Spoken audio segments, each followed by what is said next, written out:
I saw this conversation making its way around social media not too long ago. It's something that seems like it resurfaces like every couple of months, every month. I don't know, it's talked about a lot. And it's the matter of, did Kyrie Irving and Ray Allen save LeBron James's legacy? And I wanted to dedicate a barbershop talk to this because on my main channel, I've talked about this subject. It's come up in multiple videos, but those videos are long as is. So I never get to elaborate or go deep into it as much as I want to. Whereas here I can give a deep specific analysis to both situations. Let's start with the Kyrie Irving shot because I think that's a lot more straightforward. Kyrie Irving hits the game winner of Game 7 of the 2016 NBA Finals, and it's just a straight up dagger. Couple of dribbles back and forth, Steph Curry in his face, the unanimous MVP in his face, game tied, and he just pulls up with all the confidence in the world. And for anybody watching that game, I'm pretty sure you would agree, you knew it was over once he hit that. Once he hit that shot, it really sucked the life out of the whole arena, the spirit out of the Warriors team. You just knew it was over at that moment. There wasn't a single part of me that believed that the Warriors were going to come back and tie the game or win it. However, this one is so straightforward because, first of all, the game was tied. Although it takes humongous confidence to be able to even take and make a shot like that, it's not like the Cavaliers necessarily lose the game if he doesn't make it. As a matter of fact, we don't know what would have happened if he didn't make it. The Cavaliers could have grabbed the rebound, could have been a putback, a second chance point. The Warriors could have went back on the other possession and still missed, could have went to overtime, so we don't actually know what happens should Kyrie Irving's shot not drop. And then there's the matter of him and LeBron, and this was just really the perfect 1-2 moment, the perfect duo moment in a finals game. First of all, both him and LeBron played great. LeBron had 27 points, 11 rebounds, 11 assists. That's just one of many legendary moments from him in the clutch. And then on Kyrie's side, he had 26 points, 6 rebounds, and so they're both having good performances. And then you get LeBron James's block, which is so crucial because if the Warriors make that layup, it had already been a couple of minutes since anybody scored. So if Iguodala gets that, momentum goes to the Warriors and they have a very high chance of winning the game in the series. And then a couple of possessions later, Kyrie hits that dagger. So because of factors of the game being tied, both of them having amazing performances, and keep this in mind, it was the fact, this is really important, it was the fact that they both had all-time moments back to back. So LeBron James's block right before that, and then Kyrie Irving's 3. That just goes together as what team basketball is really all about. Especially in the NBA Finals and you're playing against a great team, that just goes hand in hand. But keep in mind that those were 2 all-time moments, because that's going to be really important to what I have to say in the Heat version. But also another reason I don't believe Kyrie actually saved it is because by this point, LeBron was already a 2-time champion, multiple MVPs. He had really already arrived on the scene as LeBron by this point. And the whole thing about Cleveland beating the 73-9 Warriors in the finals is that's not anything that anyone ever thought was gonna happen. See, it was different. When he was in Miami, he was expected to win actually more championships than he did. In this series, I still can't get over the fact that the Warriors did not win it in 5. So to me, that was much more of an underdog story where he was already established. And by that point, it was just like, you know what? Getting a championship in Cleveland would be the icing on the cake for him. If he doesn't ever get one there, yeah, it'll be bad, but LeBron is still LeBron. He's done what he's done. So when I look at all those factors together, I would not say that Kyrie Irving saved his legacy. He helped further it, no doubt, but that was mutually beneficial. They both did their part for that. But I feel differently about the Miami Heat situation, and I always have.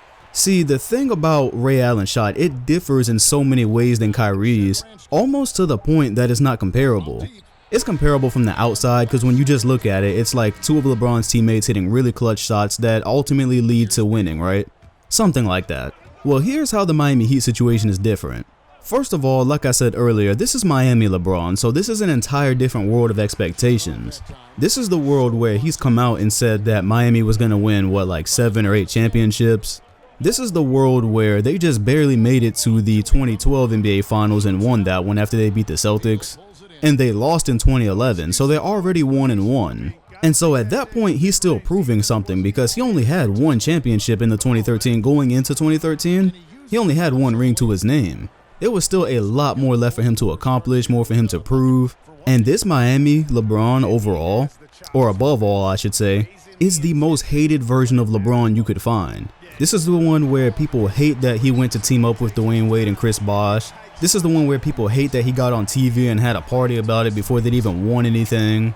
This is the one that had to come back after losing, after that party, after losing to the Mavericks, to come back and beat the Thunder. But again, the Thunder, that wasn't a lockout season too. That was something else people were saying back then, was they won in a shortened season, people were hurt. So now LeBron's got to win in a full season. So okay, that's the basis going into this shot. Now remember what I said earlier about all-time moments? Well, I'm going to tell you something about optics. It's all about how it looks. So the fact that LeBron James' amazing fourth quarter leading up to Ray Allen's shot, we remember that now because of the way things turned out. They ended up winning Game 6 and winning Game 7 and the championship, so that goes on his mantle of legendary performances. But the optics of him missing that three-pointer to tie the game before Ray Allen made it, that plays out much differently if Ray Allen also misses his three, because then they lose, and now this extremely hated version of LeBron that said Miami was worth so many championships and he's gone to play with these superstars, that version of LeBron has now missed a game-tying opportunity in the finals. It's the biggest stage, the one that he was trying to tell people he was prepared for. He's failed on that stage, and then Ray Allen misses and the series is over. At that point, the Miami Heat are probably over as well. It's one championship in 3 years, so their record goes to 1-2. That's a severe disappointment for that squad. They probably start looking at trades for the big three at that moment. And overall, the Heat experiment would be looked at as a failure. The Heat experiment that they hyped up, by the way. You can go look in every LeBron Heat video I've ever made. I've always given him credit for that fourth quarter performance and bringing them back, because they were really on their last leg anyways. But you know as well as I know, absolutely nobody would have cared about that if they lost. And that's the difference between Ray Allen and Kyrie's shot, is if Ray Allen misses that three and the San Antonio Spurs get the rebound, we can say almost with absolute certainty that that game is over, because they were down. It wasn't like with the Cavaliers where if Kyrie misses, they can go back and forth and something else can happen. If Ray Allen misses, there's 5 seconds on the clock, you're down by 3 and it's the Spurs ball. So I've been trying to explain this difference to people for a long time, because people get really defensive about it. And they start saying, oh well, if Ray Allen saved LeBron legacy, then you have to say Robert Horry saved Kobe, Steve Kerr saved Michael Jordan. They start bringing up all these false equivalencies. First of all, you have to understand that none of those players were even in the same situation as LeBron. And I'm talking about the situation of the series and the situation of the point that their career was at. Robert Horry misses that shot and the Lakers go down 3-1 and they probably lose, but they still have more games after that. And that is so early on in Kobe's career. That's before he even really had his own team. That's not the same situation. Same thing with Steve Kerr, John Paxson, whoever. There was more games to be played if those shots don't go in. And again, they don't lose the game if those shots, the ones that happen with the Bulls that people always bring up, the Bulls don't lose the game if that shot doesn't go in. And again, when you look at it in terms of where their career was, LeBron was at a point where it was like make or break, do or die, put up or shut up. You've said this thing about this is what's going to happen in Miami, we're going to win easily and all of that. All of that needed to be backed up for him to get to a certain place. Michael was not in that situation, Kobe was not in that situation, no player has ever been in that situation, that specific situation that he was in. He was about to get crucified, and that probably would have knocked him back a couple of rungs from where he is right now. Whereas right now we're having the conversation of is he the greatest player of all time? That's a realistic thing. If he doesn't win that championship in 2013, and it happens because he missed a three-pointer, and then Ray Allen couldn't make up the difference, so much comes crashing down on the Miami Heat and LeBron James, you don't even understand.